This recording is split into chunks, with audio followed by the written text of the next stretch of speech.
আসসালামু আলাইকুম সবাইকে, welcome to my YouTube channel Habil and Tamid blogs. আশা করি আপনারা সবাই ভালো আছেন। আজকের এই ভিডিওটা স্পেশালি স্টুডেন্টদের জন্য হবে, যারা স্টুডেন্ট আছে মানে বাংলাদেশে, তাদের জন্য ডেডিকেটেড এই ভিডিওটা।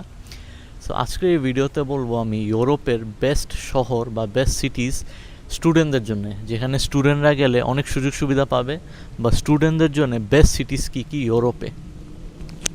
আপনারা সবাই জানেন যে বাংলাদেশ থেকে এখন প্রচুর স্টুডেন্টরা বিদেশে যাচ্ছে লেখাপড়ার জন্যে। আপনারা সবাই জানেন সবাই ইংল্যান্ডে যায়, সবাই আমেরিকায় যায়, অস্ট্রেলিয়ায় যায়।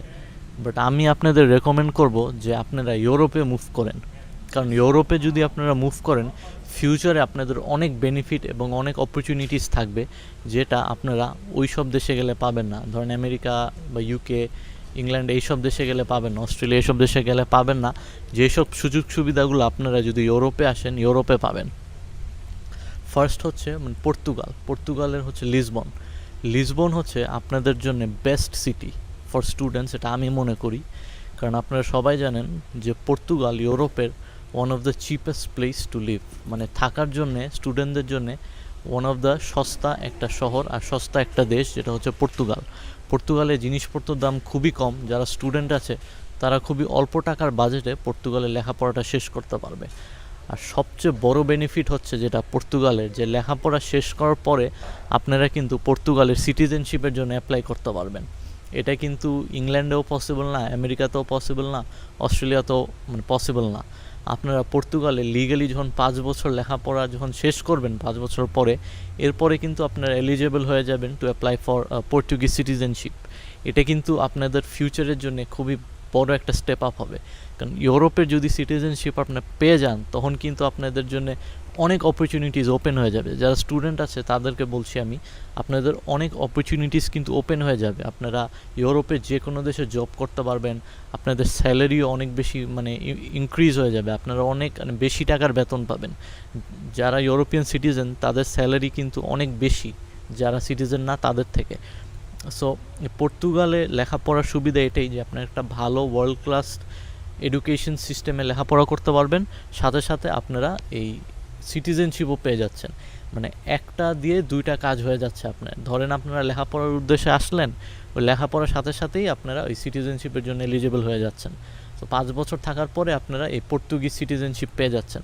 সো পর্তুগাল হচ্ছে নাম্বার 1 লেখাপড়ার ক্ষেত্রে। আচ্ছা, সেকেন্ড আমি বলবো হচ্ছে চেক রিপাবলিকের চেক রিপাবলিকও লেখাপড়া করার জন্য খুবই ভালো একটা দেশ। প্রাগ খুবই সুন্দর একটা শহর, খুবই ভালো একটা শহর লেখাপড়া করার জন্য। প্রাগে অনেক ভালো ভালো ইউনিভার্সিটিজ আছে, আর স্পেশালি ইংলিশ ইউনিভার্সিটিজ আছে। বাংলাদেশ থেকে যারা আসবেন ইউরোপে, তারা তো অবশ্যই ভাষা জানবেন না, মানে ইউরোপের যে ল্যাঙ্গুয়েজগুলো আছে ওগুলো তো জানবেন না, অবশ্যই ইংলিশে আপনাদের লেখাপড়া করতে হবে। সো প্রাগে অনেক ভালো ভালো ইংলিশ ইউনিভার্সিটিজ আছে এবং টিউশন ফিস খুবই কম। মানে যেই টিউশন ফিজ আপনারা ইংল্যান্ডে, যেটা ধরেন ইংল্যান্ডে এখন টিউশন ফি হচ্ছে 15 লাখ টাকা, মানে বাংলাদেশি টাকায় 15 লাখ টাকা। চেক রিপাবলিকে 2 লাখ টাকায় আপনারা 2 লাখ টাকারও ইউনিভার্সিটি আছে, 3 লাখ টাকারও ইউনিভার্সিটি আছে। খুবই অল্প দামে, খুবই সস্তায় আপনারা চেক রিপাবলিকে লেখাপড়া করতে পারবেন। এবং চেক রিপাবলিকে জবেরও অনেক অপশনস আছে, অপরচুনিটিস আছে। পর্তুগালে আপনারা যখন স্টুডেন্ট হিসাবে আসবেন আপনাদের জব পেতে একটু সমস্যা হবে, বাট চেক রিপাবলিকে এই প্রবলেমটা হবে না। সাথে সাথে আসার পর আপনারা পার্ট টাইম জব পেয়ে যাবেন। আর পর্তুগালের চেক রিপাবলিকের স্যালারিও ভালোভাবে আপনারা আর্ন করে আপনাদের লিভিং এক্সপেন্স বেয়ার করতে পারবেন, আপনাদের টিউশন ফিও বেয়ার করতে পারবেন। কারণ চেক রিপাবলিকের টিউশন ফি খুবই কম, তো আপনারা পার্ট টাইম জব করে ওই টিউশন ফি দিতে পারবেন, ওটা কোনো সমস্যা হবে না। আর একটা প্রসেস ওয়াইজ মেনটেন করলে চেক রিপাবলিকেও আপনারা পার্মানেন্ট রেসিডেন্সি হতে পারবেন। চেক রিপাবলিকে সিটিজেন হতে পারবেন না, বাট পার্মানেন্ট রেসিডেন্স হতে পারবেন অ্যাজ আ স্টুডেন্ট। সো চেক রিপাবলিকও খুবই ভালো একটা অপশন। থার্ড অপশন হচ্ছে আপনাদের জন্য হতে পারে, ওইটা হচ্ছে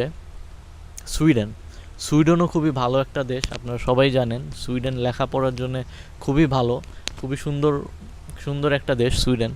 এখন সুইডেনের ব্যাপারটা হচ্ছে কি, যে অনেকে জানে না, যেমন বাংলাদেশে যারা আছে তারা অনেকে প্রসেসটা জানে না, যে কিভাবে অ্যাপ্লাই করা লাগে বা কীভাবে স্কলারশিপ নেওয়া লাগে। আসলে সুইডেনে কিন্তু আপনারা ফ্রিতে লেখাপড়া করতে পারেন, কারণ সুইডেনে কিন্তু বাংলাদেশ থেকে স্কলারশিপের মাধ্যমে অনেক স্টুডেন্টরা যাচ্ছে ফ্রিতে, ওদের কোনো 1 টাকাও লাগছে না, জাস্ট অ্যাকোমোডেশনের টাকাটা লাগছে, থাকা খাওয়ার টাকাটা লাগছে।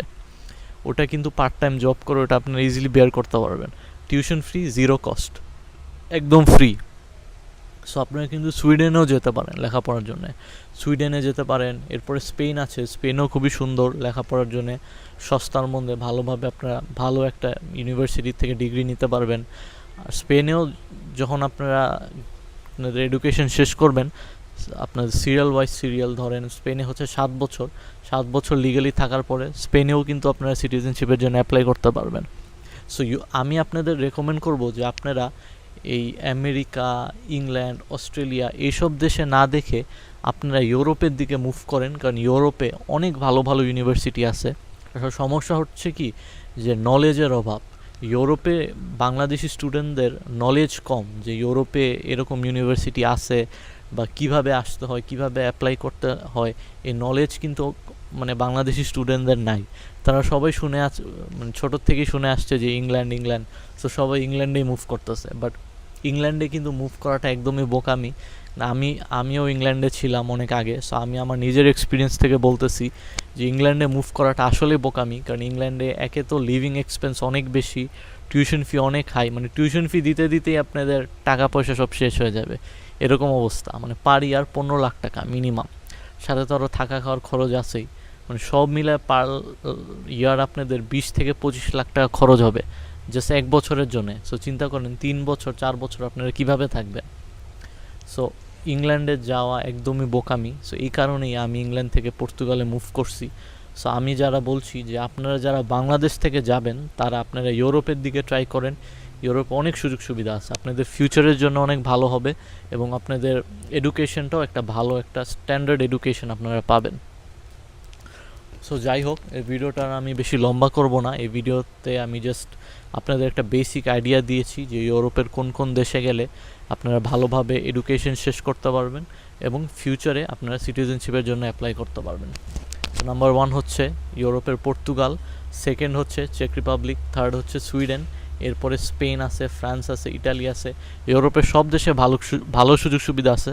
বাট আপনি যদি আমাকে জিজ্ঞেস করেন পার্সোনালি, আমি র্যাঙ্কিং করলে সবার প্রথমে রাখবো হচ্ছে পর্তুগালকে, এরপরে রাখবো চেক রিপাবলিককে। এরপরে আপনারা ডিসাইড করতে পারেন, অনেক ইউনিভার্সিটি আছে, অনেক দেশ আছে এবং সব দেশেই সুযোগ সুবিধা অনেক বেশি, ভালো সুযোগ সুবিধা আছে। সো যাই হোক, আমার ভিডিওটা আমি এখান থেকে শেষ করব। সো আরও যদি এডুকেশন এবং স্টুডেন্টদের নিয়ে আমি আরও ভিডিও বানাবো নতুন করে সামনে, যে কিভাবে আপনারা ইউরোপে আসতে পারেন বা কিভাবে স্কলারশিপের জন্য অ্যাপ্লাই করতে পারেন বা বাংলাদেশ থেকে কিভাবে স্টুডেন্ট ভিসার জন্য অ্যাপ্লাই করতে পারেন। আরেকটা জিনিস আমি বলে নিতে চাই, ইউরোপে আসতে হলে আপনাদের কিন্তু আইএলসের দরকার নেই। অনেক বাংলাদেশিরাই ভয় পেয়ে যায় যে আমার তো আইএলস দিতে হবে বা আইএলসে তো আমি বেশি ভালো স্কোর করতে পারবো না। আপনাদের চিন্তার কোনো প্রশ্নই উঠে না, কারণ ইউরোপের বেশিরভাগ ইউনিভার্সিটির আইএলসের কোনো প্রয়োজন নেই। উইদাউট আইএলস আপনারা ইউরোপে আসতে পারবেন, ইউরোপের ইউনিভার্সিটিতে অ্যাডমিশন নিতে পারবেন উইদাউট আইএলস। সো আপনাদের আইএলস নিয়ে চিন্তা করার কোনো প্রয়োজন নেই। সো যাই হোক, আমি এই ভিডিওটা শেষ করব। সো স্টুডেন্টদের নিয়ে আরও ভিডিও আসবে আমার। সো আমার চ্যানেল যদি ভালো লাগে অবশ্যই আমার চ্যানেলকে লাইক করবেন, শেয়ার করবেন আর সাবস্ক্রাইব করবেন। Thanks for watching. Thank you. আসসালামু আলাইকুম।